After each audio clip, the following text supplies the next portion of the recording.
can be only one podcast and may it be the Prince of the Universe. Hi, folks, I'm Matt, and I'm all by myself. It's no one's fault but my own. I was very busy. Wes was available for most of the week to record, but I was not. So, unfortunately, I have to do one by myself. Or I should say fortunately, because I do have a topic that I wanted to address, and I don't think anyone else has seen all of these. So, it's going to be the DCAU is what we're going to talk about. If anyone doesn't know what that is, that's the DC Animated Universe. I was a big fan of Batman the Animated Series, and it went for 2 seasons. There is a quote-unquote third season that is officially different. It's the new Batman Adventures. It's where it has Robin, too. But for me, those came out, it feels like back to back to back, even though there was a series in between. So those were my 3 seasons, and that was my one show that I watched, was those Batman shows. And I've loved those Batman shows since I was a kid. The New Adventures of Batman, not so much. I mean, has a lot of the same writers, but unfortunately the artwork took a dip, and it's just not there. It's not as nice looking, but it does, and all these do connect. You know me and my continuity. I gotta have the continuity there. So they all connect, and for years, those are the only ones I have enjoyed. I enjoyed the movies from each one of those. And the movies, the first one, I was trying to think about this as I was plotting around for this episode here. I don't know if I've ever seen the movie in theaters, Mask of the Phantasm. It came out for Batman Day. I didn't watch it, but I don't remember if I saw this in theaters or not. I remember I did not want to see it because I thought, this is going to be like a very long episode of the TV show. It's not going to be anything special. And I was wrong. It's fantastic. Mask of the Phantasm is excellent. And Sub-Zero, which I watched very soon after it came out. I think Bruce bought it. And Bruce and I both watched it. And I was not going to be impressed with Sub-Zero because it was direct to DVD. Sure, it was supposed to be a featured film, but because Batman and Robin at the time bombed at the box office, they decided to pull Sub-Zero, and they shouldn't have, because Sub-Zero is unbelievably good. Unbelievably good. Another great movie. About the only movie out of the Batman animated series that was it wasn't exactly a dud, but it played like a very long episode, was Mystery of the Batwoman. Mystery of the Batwoman, I think is what it's called. And it feels like just one long episode. Like if they had shortened it to 30 minutes or, whatever the running time was for those shows, it probably would have been a good episode, but it just felt like it went on forever. And I don't think we've seen Batwoman since in the series. I could be wrong. She could have been in Justice League. But the DC Animated Universe, I knew it kind of spread out between things. I knew it kind of connected with other cartoons. I didn't know the whole scope of it until many, many, many, many, many years later. Actually, when I was doing these podcasts. When I first started these podcasts, this one is Saturday Morning Sound Flange, we were talking about best cartoons from the 90s. And my number one was Batman. And I remember afterwards, after we did that podcast, CJ told me, he said, you should watch Batman Beyond. It's better. And I didn't believe it would be better. And I was like, no, I think this can be garbage. It looked garbage. It's about a new Batman, new world. Everyone was a little bit different. And I just thought, no, I don't like that concept. So I never watched it. And he brought his seasons over of the show for me to watch. And again, I was kind of negative about the whole thing. I was like, I don't know, dude, this is going to suck.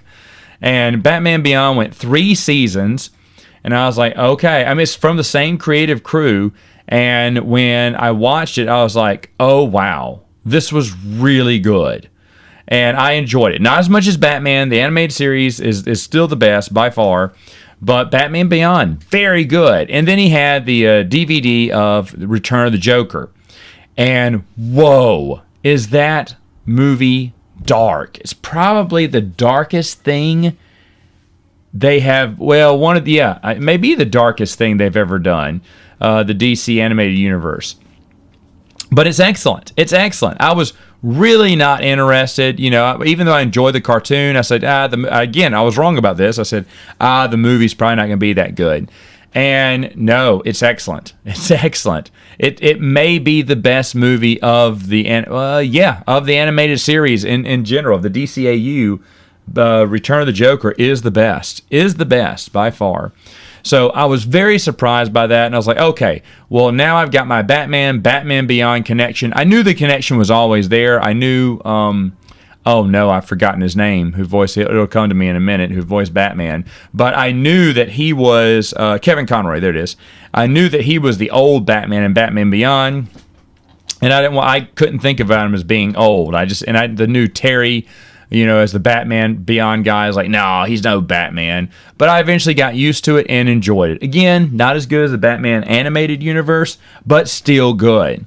Well, after this, another buddy of mine, shortly after this, said, whoa, because I was telling him, hey, I saw Batman Beyond, it's really good. He was like, yeah. He said, well, if you're a fan of Kevin Conroy's Batman, he said, you need to watch my favorite, the Justice League. And I was like, the Justice League? He said, yeah, Justice League took place right after that. You should watch it. And I was like, I don't know about no Justice League, man. He's like, no, Justice League Unlimited. They were basically, I think, a total of 5 seasons. 2 is Justice League, 3 is Unlimited. He said, you've got to see this. I was like, ugh. Okay, fine, So I decided to watch them, and he gave me those on DVD. And I started Justice League, loved it, saw Unlimited, saw the cover, and saw it had like 1 billion more people added to it. And I was like, oh, this is probably going to dilute it. But Justice League Unlimited is even better. It's even better. I can't believe it. And so I was sitting watching these going, wow, I was wrong again. And they did have one movie. I think it was the last movie to come out from the DCAU, because I bought it a few years ago, back in 2019. And it was a Justice League versus the Fatal Five. Not as good. I mean, decent, kind of plays like a regular episode, but nothing epic. And I was really hoping, if you're bringing the Justice League back, you better make it epic, because Justice League Unlimited ended on a high point for me. I mean, I just thought that was just a really good series. So I wasn't as impressed. Again, it's like a Mystery of the Batwoman. It's the same thing. I'm not impressed. It's just a very long episode. And when I bought it on Blu-ray, I think it was, I was like, oh man, I'm so excited for this. I bet it's gonna be great. And I was like, meh. It's like a meh episode. It's okay. But anyway, after I'd watched that, I was like, okay, I'm done. I'm not gonna watch anything else. Well, again, go back to Prince of the Universe a few years back when we had first started. Then I told Bruce of my recent adventures of watching Batman Beyond and being wrong about that. And then our friend Doug making me watch Justice League and being wrong about that. And he went, dude, I've been telling you for years you need to watch those. I was like, I know, but I finally did, and I'm just here to tell you they're good. He went, okay, well then I need to get you Superman. Now, if you don't know this, I hate Superman. I've always hated Superman. The guy's perfect. He can do anything. He's invincible. He's super strong. He can fly. He's super fast. He's like every superhero ability rolled into one. He can't be stopped unless it's with kryptonite, which they found so much kryptonite in his comic book that they could have rebuilt his entire planet with it, okay? So, I mean, later on, they had to do something like magic stops him, and, the sun gives him his power. So now villains start fighting him at night, or he gets lost in space without the yellow sun, and he's much weaker. It's just hard to write for him. I hear, Superman for All Seasons, I think is what it's called, is really good. I've never read it because I do not like Superman. Some of the Batman-Superman crossovers I've read, Batman kind of doesn't like Superman in the comic books, and I've always felt like there are two sides, like a gang war. You're either Team Batman, Team Superman. I am Team Batman all the way. I hate that Superman guy. But another reason I always hated him as a kid, even as a kid, I thought that Clark Kent was a stupid disguise. So you mean to tell me that all it takes is glasses and he's Clark Kent? That's it? And then he takes off the glasses and he's Superman? I was like, no one would be fooled by this. No one would be fooled by this. It's the weakest disguise ever. Piss on Superman. But Bruce finally got me to watch it. And I was like, because I'd been wrong so many times, like I said, on Batman Beyond, on Justice League. I was like, all right, we'll do Superman. I knew there was a crossover with Batman that I really wanted to see. I may have watched that a long time ago. I may have just watched the crossover episodes, but I wanted to watch all 3 seasons. I did. And again, it's great. I hate Superman, but that's a good series. It was a really good series. My favorite episodes was where someone got the death penalty and he dies at the end. They kill him. And I was like, what? And that was the best episode. I think someone had killed Clark Kent, but Superman couldn't be a witness because he's Clark Kent or something. Anyway, the guy got the death chair for it, and they killed him at the end of the film. He died. I mean, in the episode, he dies. They would never, ever air anything like that today. They would never make a cartoon like that today. They just wouldn't. It'd be dumb. So that was one that was what's the words I'm thinking about here? That was one that, like I said, was really good. The only thing I like about Superman is probably that series. That was a pretty good series. Now, I thought they did a movie called, I think it's Superman versus Brainiac or whatever. And supposedly, it's not part of the DCAU, even though it had the same animation style, same voice actors as the animated series. It is not part of the DCAU. It was told, I watched it first because I thought it was. It's awful. Brainiac Attacks is what it's called. It's not Superman versus Brainiac. Brainiac Attacks, and it's just bad. It's just really it's a dumbed down version of an excellent cartoon. And fans were outraged about it, I guess. But then later on, I found out, only after watching it, it's not part of the DCAU. And that's a great thing because it's garbage. It's pure garbage. Same actors and everything, but Lex Luthor acts like an idiot. I mean, it's just mindless action and nothing else. So don't watch that. Even though same voice actors, same talent lent their voices for it, it's a terrible movie. Superman the Animated Series, excellent. Does it deserve a movie? Probably. I think it was that good. All right, so after I watched that, I know I keep saying this, but once again, I was done. I was happy with what I'd watched. I felt like I was pretty well-rounded, well-educated, and I didn't need anything else. Now, by the way, this isn't chronologically. Obviously, Justice League and the Fatal Five versus the Fatal Five came out like just a few years ago. So I'm just kind of grouping all the movies and the TV shows together. But I had not watched, the movie didn't exist, but I had watched the Justice League. And I thought I was good. Now, this was back when we just had our girls. This was in 2019. So I may have watched the movie by then. Never mind. I may have bought that movie, that Justice League movie by then, because the girls were born. And I was talking to a friend of mine, and I don't know if he listens to the podcast, but Jeremy from Stupid Chainsaw Productions. And I told him about I know it because I just finished the Justice League movie. Never mind. So I had watched the Justice League movie. I was talking to him about it, kind of analyzing the DCAU. And then he told me, he said, well, you got to watch Static Shock, right? And I was like, oh, no way was that part of it? I didn't really know that much about the DCAU, obviously. And I was like, wait, Static Shock was a part of it? He's like, yeah, it was really good. And I'm like, oh, here we go again, right? And now he didn't have the DVDs. The DVDs weren't that hard to find at the time. They weren't that hard to find. I got all 4 seasons. I was shocked that there was 4 seasons of Static Shock, because usually the seasons of this only went like 2 or 3, and I thought Static Shock only went 2. I didn't know it went 4 seasons. So it's the longest running cartoon, I guess. But so I got all 4 seasons for a good deal on eBay. It came in and I watched them.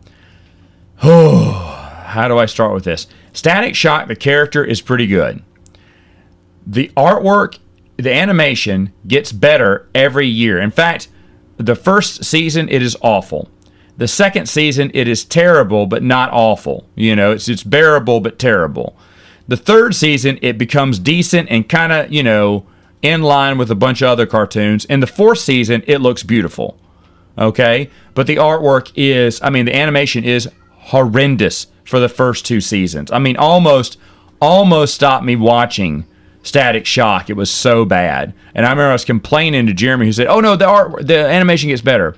But another huge problem with Static Shock was that every villain has the same origin story, that gas that goes out through town that gave everyone their superpowers. And when they got tired of bringing back the same characters after 2 seasons, they had to introduce more villains. But how? Because some other students who'd gotten exposed but had latent abilities that came later on became super villains too. And that every villain has the same origin story, and they're very one-dimensional. That's not good writing for me. I think that's lazy writing. Don't get me wrong, there were some good episodes here and there. Usually that didn't deal with the main story arc of the mysterious gas that gave everyone superpowers, which kind of dominated the first 2 seasons and was on and off the last 2 seasons. I don't feel like they need to have, I remember he had some crossover episodes too with, like, I think he did one with Batman. I want to say he did one with the Justice League because they go to the future and it's future him, I think. There's one with Superman. So basically, he kind of, crosses over with all the other ones to tell you, yes, it's in continuity with the rest of the DCAU. But the writing seems off a lot, like it's not prime. It's not very insightful like the other ones were. I mean, maybe because it was written for a younger audience. Maybe that's why. But I found the story arcs very shallow, lacking depth most of the time, and really just like fun little adventures for like kids. I don't know. And I was already old watching all these, but there was a lot of Superman episodes I went, wow, that was really insightful and good. And maybe cartoons were starting to get more watered down for the DCAU. But I was just not impressed with Static Shock. And I told him, I remember we having a conversation about it. I was like, look, dude, I know you love it, but overall, I mean, it's so sub. I mean, he still loves it. He's still stuck to it. But I was like, it just wasn't, what I expected that good. Well, then he said, well, I guess you've seen them all, but the Zeta Project now. I was like, the Zeta Project? What is that? That's another one? He said, yeah, it's about a droid trying to find. I was like, I don't want to watch that. I said, I can easily say no to it. And those 2 seasons that the cartoon went on, and by the way, I never heard of the Zeta Project before. Never. I'd heard of Static Shock. I never knew this cartoon existed. And then he said the magic words. He went, well, it's a spinoff of Batman Beyond. And that's when I stopped. I was like, wait, what? I didn't know it was a spinoff of Batman Beyond. Batman Beyond had an episode with Zeta, and I had to watch the cartoon again, that episode again, while I was waiting for the DVDs to come in, because I did pay a little pretty penny, like maybe cover price for both of them, or retail price for both of them, or a little above it. And as they were coming in, I watched the Zeta episode, and I kind of remembered it, and I was like, okay, so it's about the droid trying to find his humanity, avoid being a killer now, and kind of find secrets within him. I was like, okay, well, it's the same people who did, Batman Beyond, where it's the same EU writers and stuff like that, AU writers. It's like, so I'll give it a shot. I'm always into this, so let's do it. And the show takes place. It aired in the early 2000s, I believe. It aired in the early 2000s, and they're trying to imagine a futuristic world.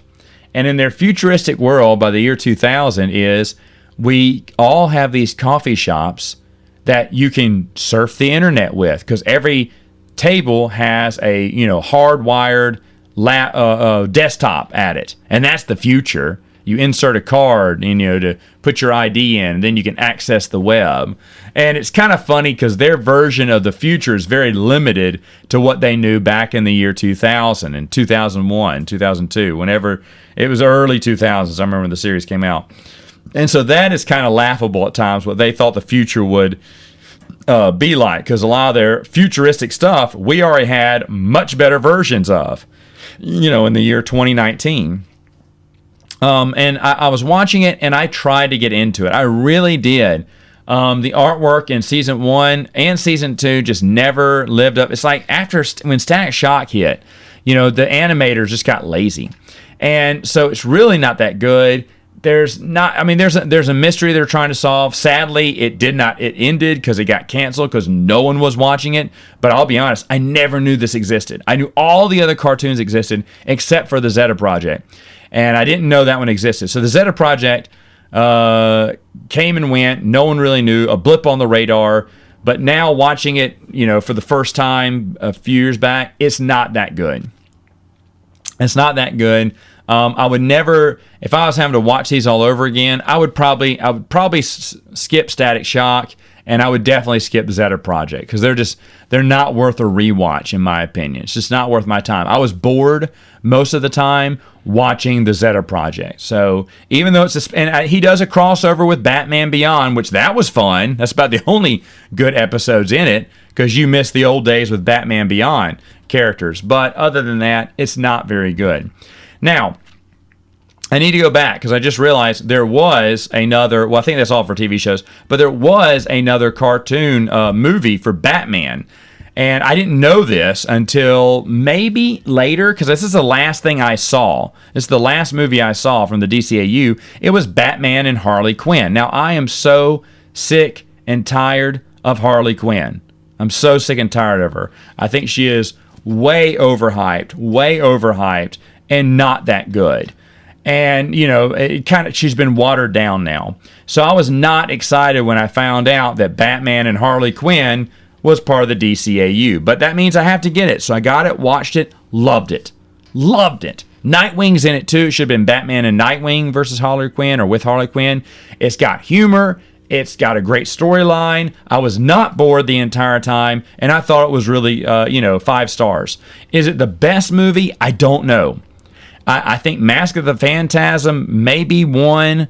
Batman, the Sub-Zero one is probably 2, a close 2, and a close number 3 behind that is Batman Harley Quinn. Or, I mean, if you're counting Batman Beyond, though, I don't know. If I'm counting all the Batman movies, obviously Return of the Joker, I said, would be first. But then, of course, my least favorite is still even though all the next, Mask of the Phantasm would be right behind Return of the Joker. Well, maybe a step behind. And then everything would be right behind that. Sub-Zero, then Harley Quinn. And then, another flight of stairs down would be Batman Mystery of the Batwoman. Like I said, just not as good. But overall, though, those are really fun. I think there's only Batman movies and 1 Justice League movie. So between Batman Mystery of the Batwoman and Justice League versus the Fatal Five, you know what? I'm going to go with Batman Mystery of the Batwoman. I'd be interested in rewatching that one more than I would. I mean, Justice League versus Fatal Five, I was going, this is okay, but meh. And since I love Batman more, I'd probably just go for Mystery of the Batwoman. Although I may regret that later on. It may not have been that good. But either way, that's neither here nor there. Why I'm doing this podcast is because I recently discovered that there were other things that I never saw before. There's a few things I never saw before. The first one is called Chase Me. It's a short film. Now, there's a bunch of little short films they've done as pilots for the shows. And I've seen all those. I saw those. I think those were included on the DVD extras. And if Chase Me was on the DVD extra of Batman Season 3, then I just forgot about it.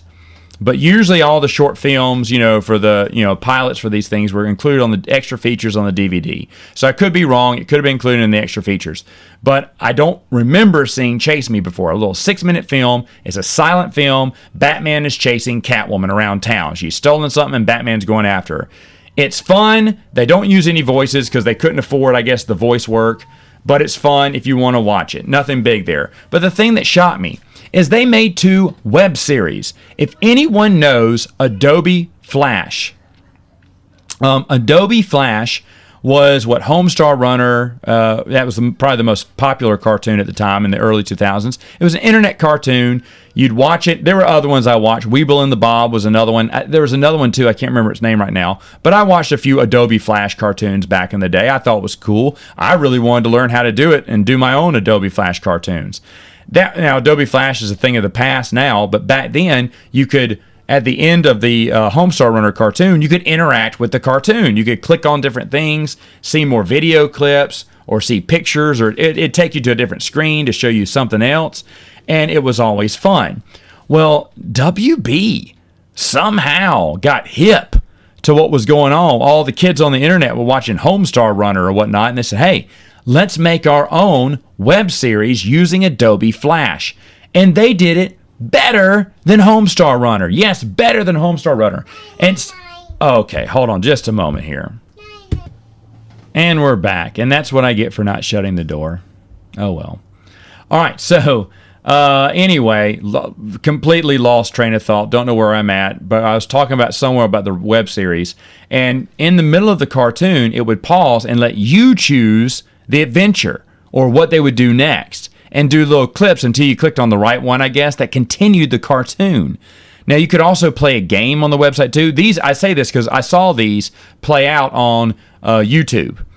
And they're really cool, very unique. The first one's kind of a spin-off of Batman the Animated Series. It's called Gotham Girls. This is the one that went the longest. It went 3 seasons. And I mean, they're all mini cartoons. All of them are mini cartoons. However, you can watch them on YouTube. They're like 30 minutes, between 30 and 40 minutes each. You know, I think season 2 is the longest one. I think it ran like 47 minutes, but the other ones ran 30-something minutes. And so me and the girls watched it. I mean, it's Adobe Flash, so the artwork's not always there. They probably got the same, writers, I believe. I feel like it had the same writers, probably the same voice actors. It's just Batgirl, sometimes Zatanna, and then it was Catwoman, Poison Ivy, and Harley Quinn. And it was fine. It was fine. It was enjoyable. It was fun. It's for little girls. But I was just enamored with the slickness of how they operated a Adobe Flash cartoon. I was just very impressed. I just recently watched these, which is why I say I've got to do a podcast on this. But who would suffer through 3 seasons of Gotham Girls? Even it's not that bad. Maybe it's like, you'd be watching it for like an hour, almost 2 hours to watch it all the way through, but they're not that good. And I thought about taking notes, but since every episode was like 4 minutes long, I thought, what's the point? What's the point? There's no point of it.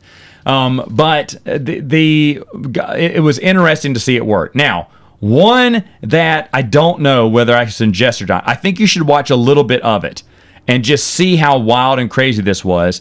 The other idea for a web series, and when I saw the name, I was like, whoa, I'm saving that for last.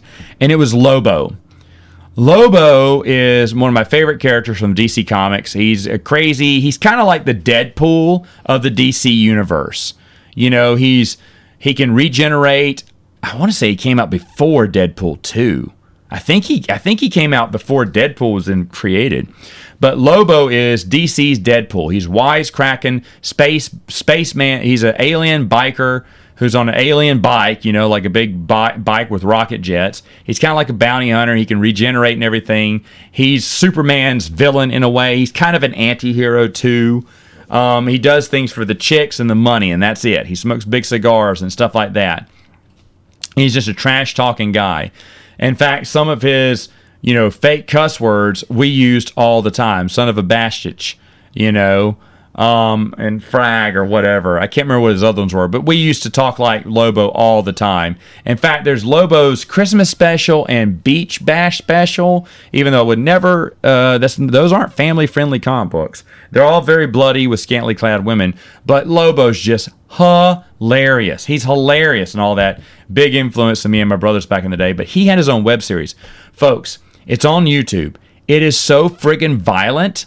It had to be rated R. I don't even know how they got away with putting that on their website. There had to be are you over 18? Because, I mean, the heads are blowing up, bodies are blowing apart. You're seeing exposed rib cages.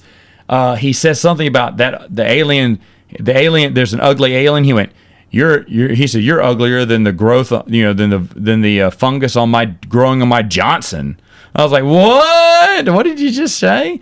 So, I mean, but that's Lobo from the comic book. And I guess they got, freedom to do whatever they wanted to for a TV show or a web series show on him. Now, obviously, he only went 1 season and was not renewed, whereas Gotham Girls, the more family-friendly one, was.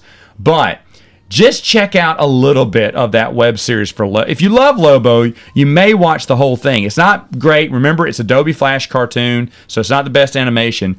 But I just sat there. That one was one I just kind of sat with my mouth open and watched it all the way through with great interest. Not because the story was good, but just because it was so violent. They could not have made this for kids. I want to know the more. I should have looked up the more inside story on this. I'll probably do that right after this podcast is over. But I was like, wow, that is worth watching if you're a DCAU fan. Just watch a little bit of it on YouTube. It's like 30-something minutes as well. But yikes, it's pretty crazy. Anyway, so I just thought I'd give my little rundown of the entire DCAU. Maybe Bruce would have been beneficial to be on this podcast, but he wasn't available. And so that's it for now. All right, folks, we'll be back next time on Princes of the Universe.